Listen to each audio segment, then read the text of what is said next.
Всем привет, с вами Алексей, и сегодня я начну новую серию летсплеев по игре The Beginner's Guide.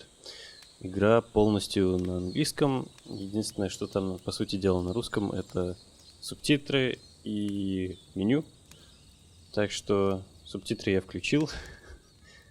Да. Давайте на нее посмотрим.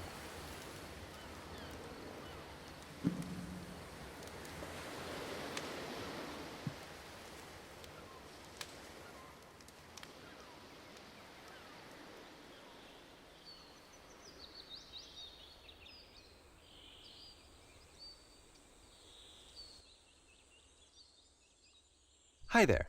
Thank you very much for playing The Beginner's Guide. My name is Davey Reedon.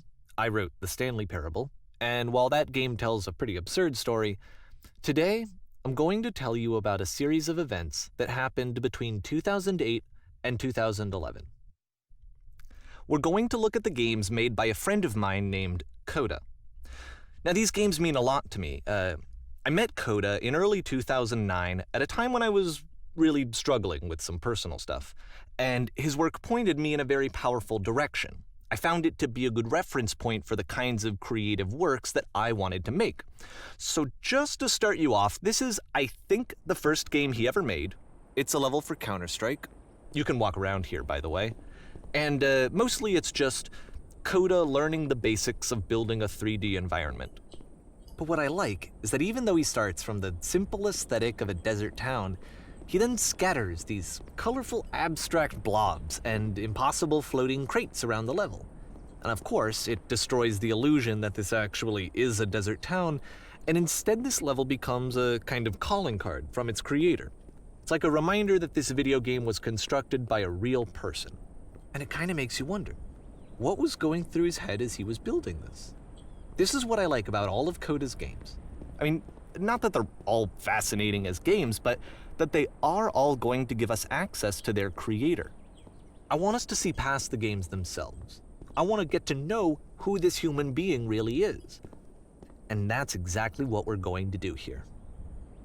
So, it's 2008, Coda starts making these games, and he never releases any of them. He doesn't put them onto the internet, he just makes them and then immediately abandons them, and they sit on his computer forever. And I think he really understood this image of himself as a recluse. At one point, he jokingly renamed his computer's recycling bin to Important Games Folder. So, you know, this was just how he worked. He tended to crank them out one after the other without even really pausing to try to understand what he had just made, until suddenly one day, he just stopped. In 2011, that was it. He made his last game, and then he hasn't made another one since.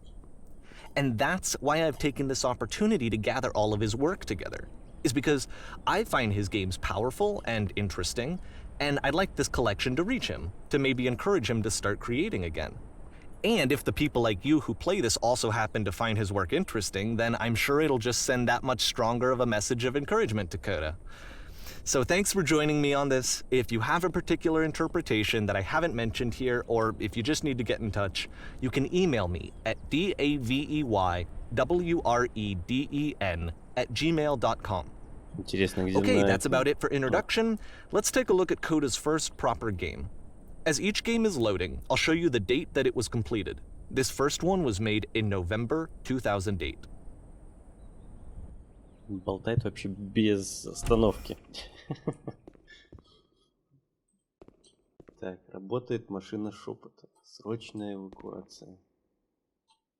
Такая белая ужасная комната. Интересно было бы, где на вот этой карте Counter-Strike, где там были бы спаун-поинты. Вау!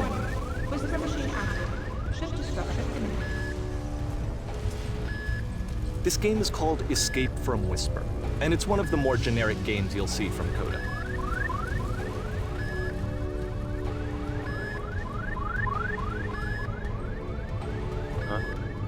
Можно немножко пострелять.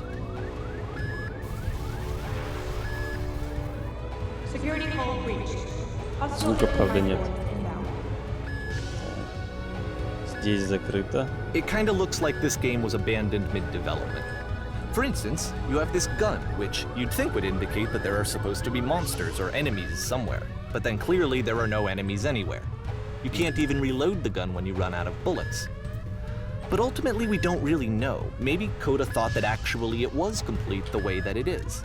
And I think that we should talk about his games for what they are, rather than for what they're not. Enemy force neutralized. Begin. I love how you can see the bottom of the universe from this room.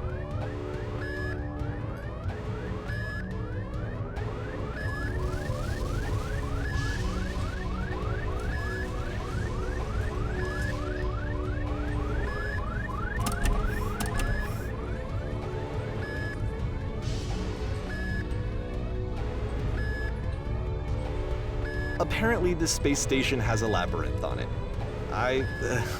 Sure, I don't know. There's really no reason for it that I've ever been able to discern, so in the interest of time, I'm just gonna skip you on past it.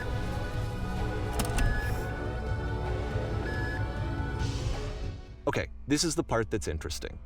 The game has this narrative about the whisper machine and how it has to be turned off, and then you get to the engine room. Hey, you there, in the engine room. You could save us all. That beam is powering the whisper machine. We could disrupt it by introducing a great enough heat signature. If your body could stop the beam. It's so much to ask, but for all of our lives, would you do it? Could you give yourself? Если бы мы сейчас играли в Stanley Parable, я бы очень-очень долго думал, прыгать в этот луч или нет.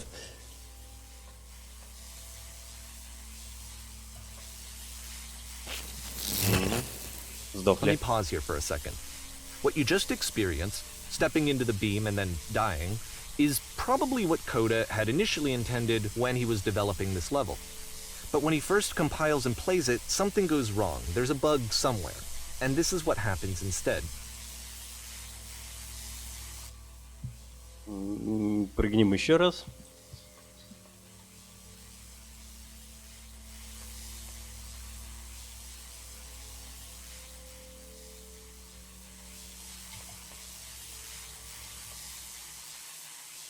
О!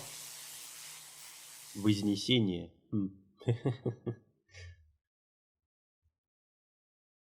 The beam causes you to start floating. And this is an important moment for him.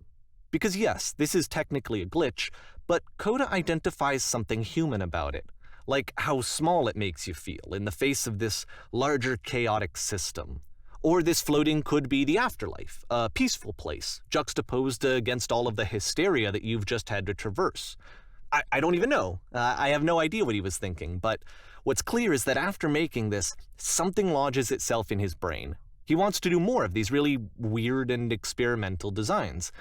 So he stops work on this and moves on to a stream of tiny little games that go in all sorts of directions. Let's go ahead and take a look at the first game he made after leaving this one behind. Короче говоря, мы сейчас будем играть в такие своеобразные мини-игры, и они нам будут рассказывать историю о вот этом мужике, который их делал, писал. Я не в курсе вообще, что это за история, но посмотрим. Прошлое было позади. So try walking backwards. Да, тут только назад можно бежать. Yep. In this game, you can only walk backwards.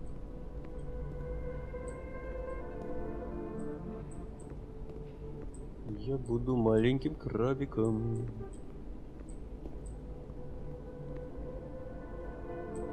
So it's a short and relatively minimalist experiment combining motion and narrative. It is less advanced than the previous game, but actually it seems to be more focused, more complete.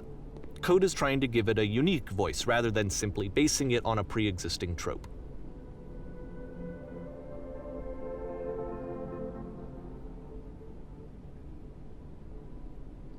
Прошлое было позади нее, но будущего было не разглядеть. Почему будущее постоянно меняется? Действительно. Когда она замирает и всматривается, она становится яснее.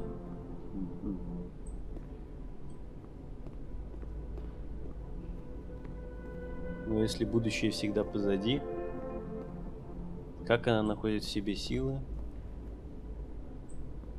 встретить его лицом к лицу? It's a short little thought, it says what it wants to say, and then it ends. Didn't need anything more than that.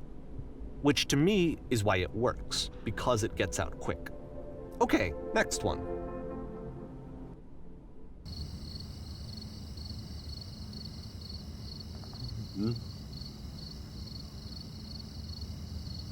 Чем-то напоминает Слендермена.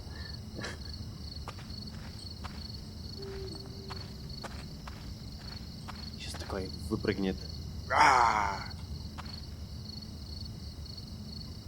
Сейчас ты входишь. Шучу. По-моему, тут таких игр нету среди них. Так, и куда я вхожу? And that's it. Okay, the meaning of this game won't be clear just yet. Please be patient with me for a few more games, and I promise you'll see what makes it interesting.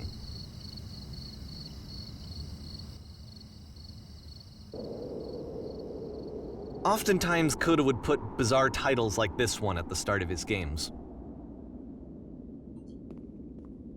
I wish I'd known him at the time that he was making these early games. He would really only talk to me about his work as he was making it. Once he stopped work on a game, like, that was it. It was dead to him. And I don't agree with that at all, but what are you gonna do? Была когда-то очень-очень древняя контрстрайковская карта, на которой тоже были такие башни, и между ними можно было бегать, прыгать. Так, посмотрим сначала. I know it's tempting, but there's actually nothing over here. Sorry. Понятно. Ну, раз нет, так нет.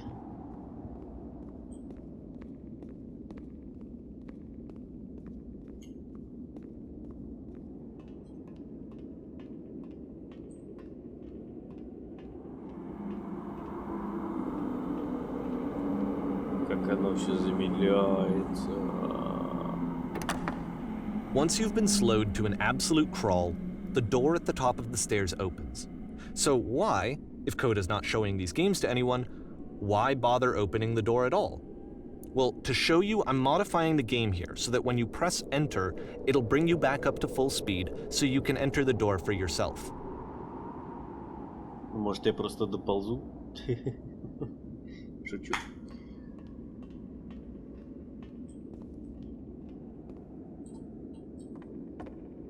Чё, уютненько.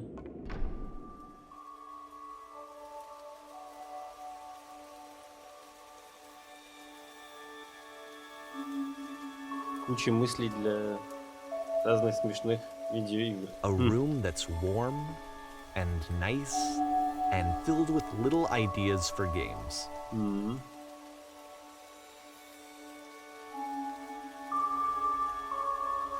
Coda would often tell me that he didn't mind if people thought of him as cold or distant. He said that he knew that he was actually a vibrant and compassionate person, but that it takes time to really see that. It can be a very slow climb to get there.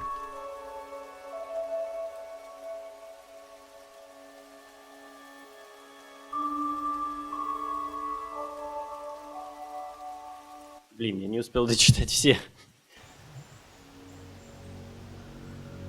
На старт, внимание, рыба. Так.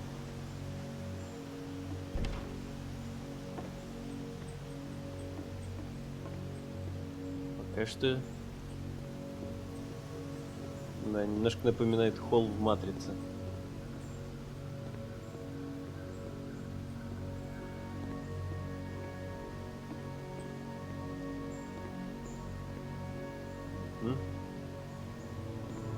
Так, если я сюда спрыгну, я, наверное, уже не смогу вернуться.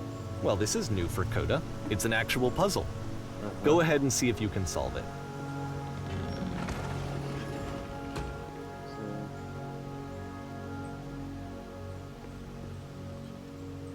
Тут у нас еще одна дверь.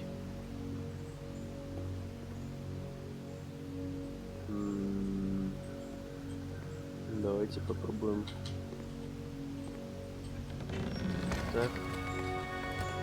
Ага, действительно. Don't forget that solution, because we're going to see this puzzle again soon. Но We're gonna опять see it a lot. Опять эти странные три точки. Они уже нам попадались пару раз. Интересно, что они означают.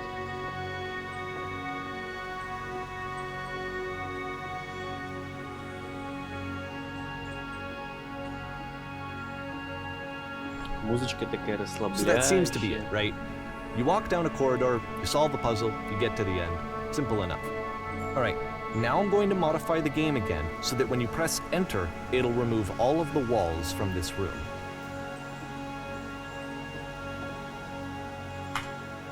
А!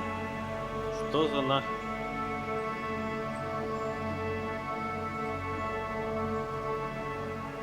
How about that? There was more to it than we had any way of knowing.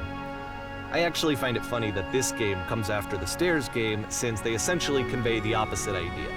So, in the stairs game, a dull exterior concealed a rich interior. And then, in this level, a dull interior hides this fantastic outer world. Either way, I think that the point is the same, is that most of the time you don't get to know what you're missing, or even that you're missing anything. That's not your role as a player. So if your role here is not to understand, then what is it?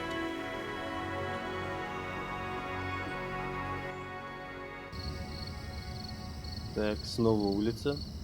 Улица имени Слендера. Сейчас ты выходишь. Откуда выхожу? So, this, combined with the entering game from earlier, tells us that Coda believes his games are connected somehow. It could even be that the stairs game and the puzzle game are literally connected in between this and the entering game. There's a bigger picture that all of his games are meant to play a role in, some larger meaning that we won't be able to grasp until we've seen all of them. And once we have, we can step back and start to understand what exactly that bigger picture is. Ну чё, концептуальненько так.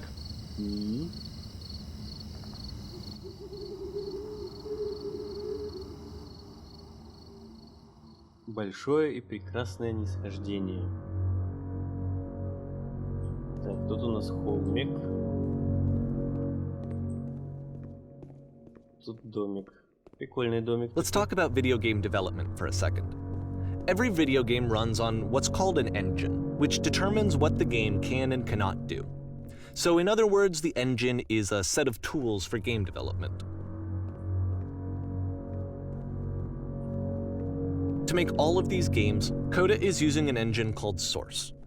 Like all engines, Source has certain things that it does well, and it has certain things that it does poorly.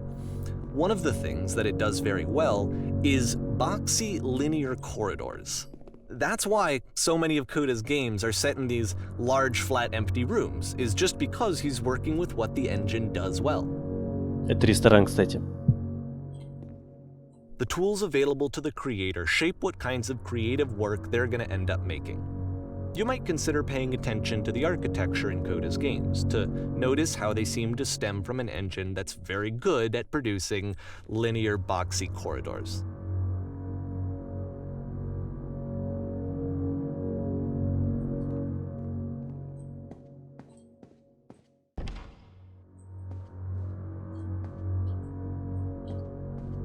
Тут у нас кухня с секретным ходом. Угу. О! Ха-ха-ха.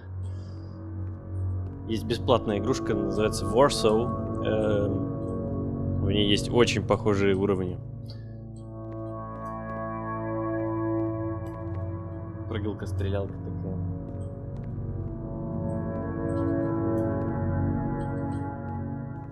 Интересно, здесь можно умереть, если я сейчас упаду? Наверное, нет. Хотя, может, меня заставят снова бежать сверху вниз.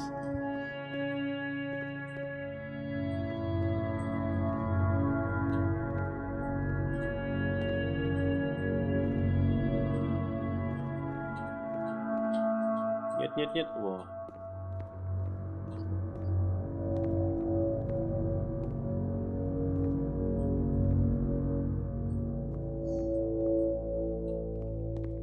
Ой-ой-ой.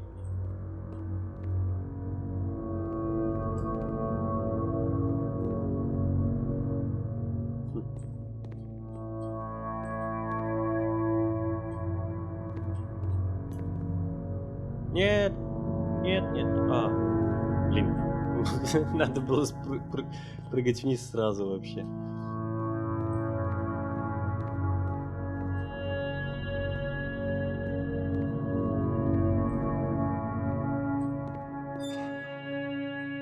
Так, где-то что-то открылось. А, вот.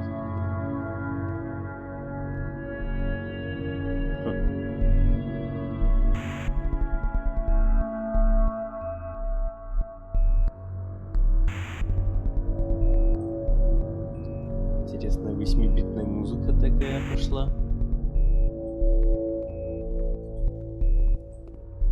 Не знаю почему, но мне это напоминает то ли библиотеку, то ли конюшню.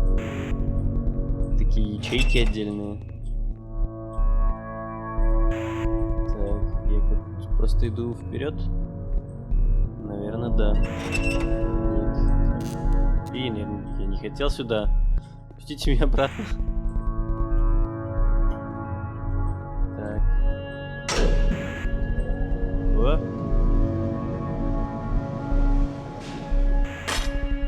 Так. Я не хочу сюда. Никак.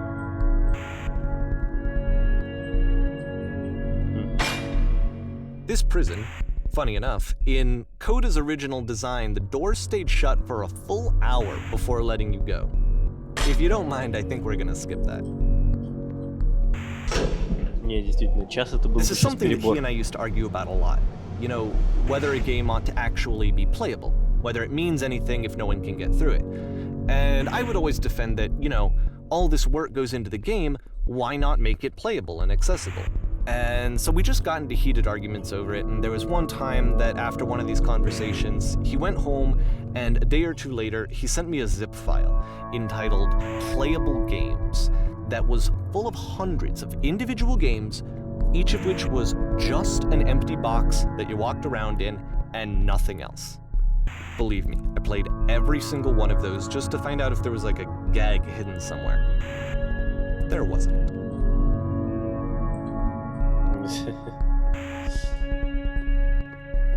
Мне так кажется, что шутка там все-таки была. Над самим автором.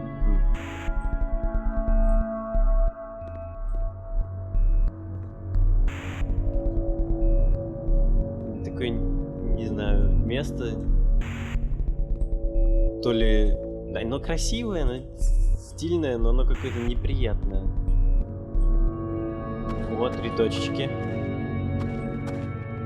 Так, тут у нас ничего, да? It's the puzzle again, with the exact same solution as the last time. Эта дверь нам уже знакома.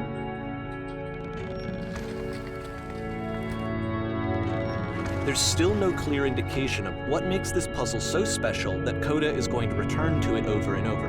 But I promise I'll share with you my interpretation very shortly.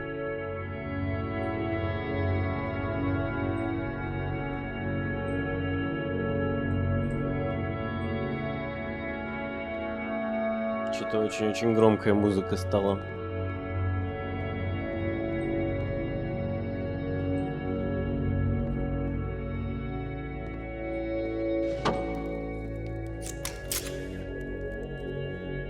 Here, Coda begins using a kind of dialogue system that he fashioned out of the engine's chat capabilities. Use the 1, 2, 3 buttons on your keyboard to respond. Ты здесь. Откуда? Сверху?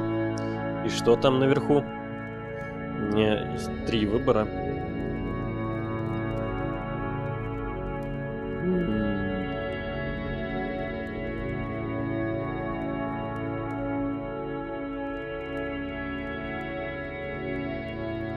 Я думаю, я возьму, да, там был мир, помеченный белизной.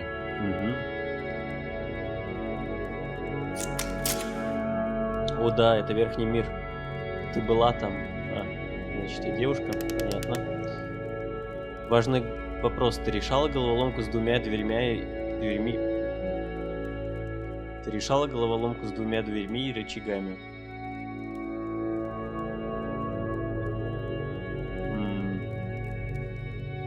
Да, конечно, за считанные секунды до того, как попала сюда. Нет, не припомню, чтобы я лишь решала. Лучше я ничего не буду говорить, в конце концов, мои два знакомы. Ну, давайте не будем врать, давайте скажем честно, что да, только что. Отлично, расскажи нам, как ее решать. Расскажи скорее, как нам попасть на ту сторону.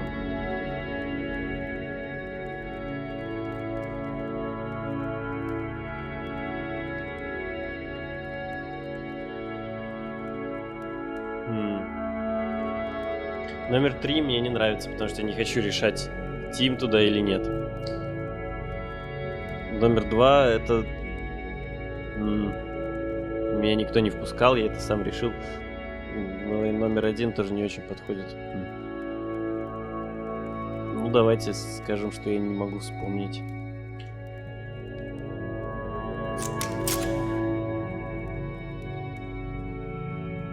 Думай, вспоминай, нужно вспомнить. Нам очень важно выбраться отсюда. Мы хотим сбежать из этой тюрьмы. Неужели совсем не помнишь? Должно ведь что-то остаться в памяти. Не успел дочитать. Так, следующая дверь.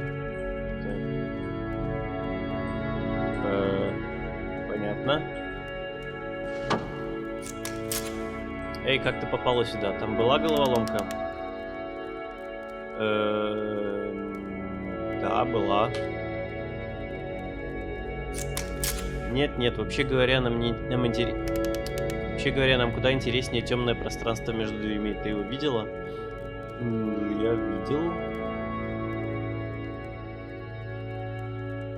Ну, давайте номер 2 возьмем. Не думай об этом слишком много. Хорошо. Скоро ты снова ее увидишь. Давайте. Книжки. Смешные мужики. Так, это был намек на то, что мне сейчас снова надо будет решать эту головоломку. And so we make one last descent down to the final floor of the level.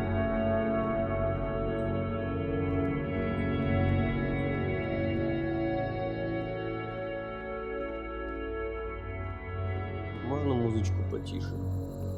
Да, спасибо. Лампа. It's a lamppost.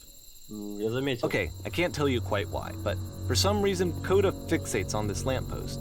It's going to appear at the end of every single one of his games from here on out. I'll tell you what I think. I think that up to this point, he's been making really strange and abstract games with no clear purpose, and maybe you can only float around in that headspace for so long. Because now he wants something to hold on to. He wants a reference point. He wants the work to be leading to something.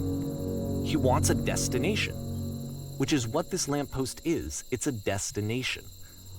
We're going to see it in the work as well. His games are just going to become a lot more cohesive, a lot more fully developed, with more of a clear idea behind them.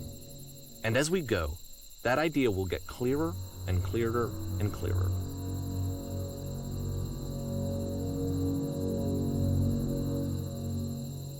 Mm-hmm.